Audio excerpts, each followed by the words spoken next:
This is the story of Swain, the Noxian Grand General. Born into a patrician family, one of many to exist since the first walls were raised around Noxus, Jericho Swain seemed destined for a life of privilege.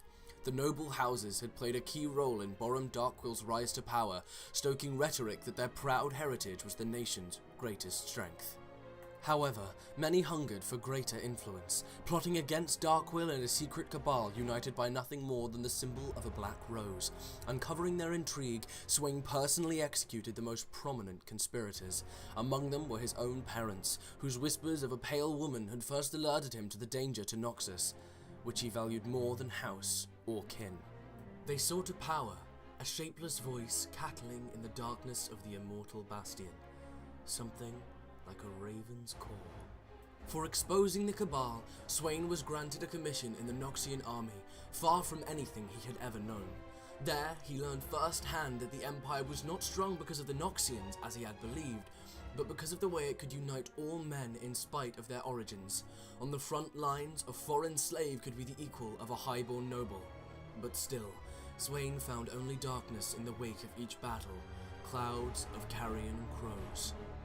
After securing the western borders, Swain's own reputation was secured in Shurima, where his forces raised countless Noxtura above the desert sands. Yet, in time, it became clear that greed was the sole purpose driving the Empire forward. Fighting wars on too many fronts, lusting over magical relics, the aging Borum Darkwill was clearly growing unhinged.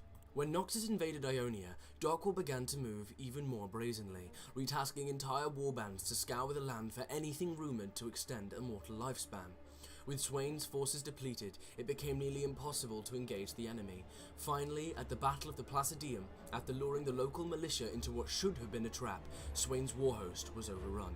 His veterans were routed, and Swain was gravely wounded, his knee shattered, Ionian blades cleaving through his left arm.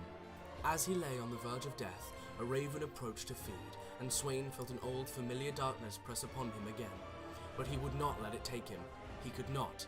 Staring into the bird's eye, he saw reflections of the evil strangling the heart of Noxus.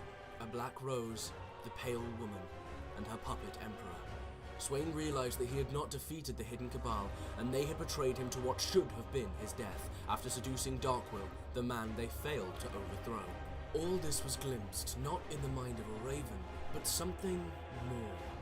The power his parents had been seeking, the demonic eyes blazing in the dark. Cast out of the military for his failure, considered nothing more than a cripple, Swain set about uncovering what truly lay within the immortal bastion, an ancient entity preying upon the dying and consuming their secrets as it had attempted to consume his own. Swain stared into that darkness, seeing what even it could not, a way to wield it. Though his meticulous preparations took many years, Swain and his remaining allies seized control of Noxus in a single night.